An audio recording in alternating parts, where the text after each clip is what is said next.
Morning mga kamaitin, ayan nga po, yan, kagigising po natin dyan. So, may nagsabi sa akin na mag-vlog ng A Day in My Life, yan, A Day in My Life, yan nga po, bimangon tayo, syempre, pakabangon natin, tutupin natin yung mga pinagtulugan natin. So, yun po yung kwarto ko.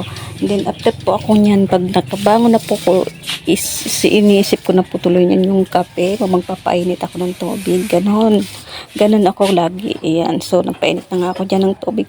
Wala pa akong heater mga kamay-tinay. So, yung ginagawa ko pong heater dyan, yung rice cooker ko. And then nga po, naisipan ko nga po mag-order sa TikTok ng dishwashing liquid, yung yung imimix pa po natin. So, dumating nga po dyan yung yung in-order kong dishwashing. So, habang nagpapainit ako ng tubig, ayan, inayos ko po yung rice cooker na pala dyan. Tapos, kasi yun may kanin pa, inalis ko nga muna pala. And then, habang nag-init po ako, yan, syempre nakakape na ako. Yun naman po ang hinarap po. Yung dishwashing nga po dyan, ayan po yung dishwashing na in-order ko. So, 2.5 liter nga po yan. So, dalawang 1.5 yung nakuha ko. Ayan po, ayan. So, pinirepair ko po talaga yan. So, sabi ko, itatry ko kung kikita ako. So, diba, dagdag po hulin pa rin. So, yung may isang ko dyan, yung sa Tupperware ko yun nilagay. So, imimix nga po natin. Ayan.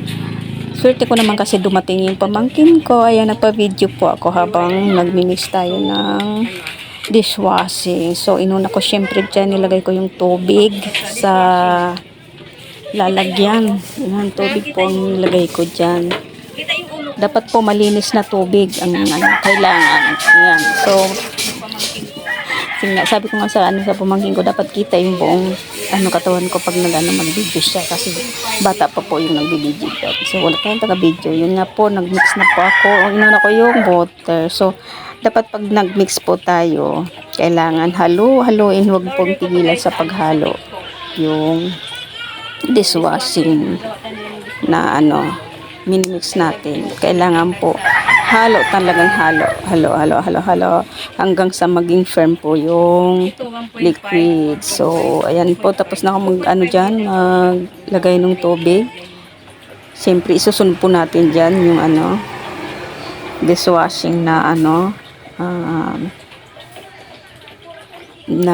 natin sa TikTok. Ayan. Ang tagal mo naman, sige na, ayan, yung dishwashing na. Ayan dyan, may gunting, ayan. So, binuksan na natin.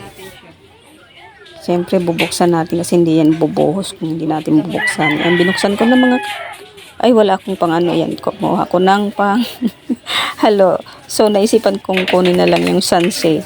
Yung pang prito ng yun na lang po yung panghalo ko dyan. Yun ang naisipan kong ihalo. Ayan. So, para malinis po siya. Ayan. Minix ko ng minix. Siyempre, pagkatapos niyan, ng mix, kailangan po ilib natin yan ng 3 hours before natin ilagay sa mga lalagyan. So, ayan, minimix ko pa po dyan para mix well, diba? Ganon. Titingnan natin kung tutubo tayo. So, tapos na nga, ayan, minix ko na. Mikos na nga pala. Mikos natin. So, yun po yung yun po yung ginawa ko ngayon today. Ayan.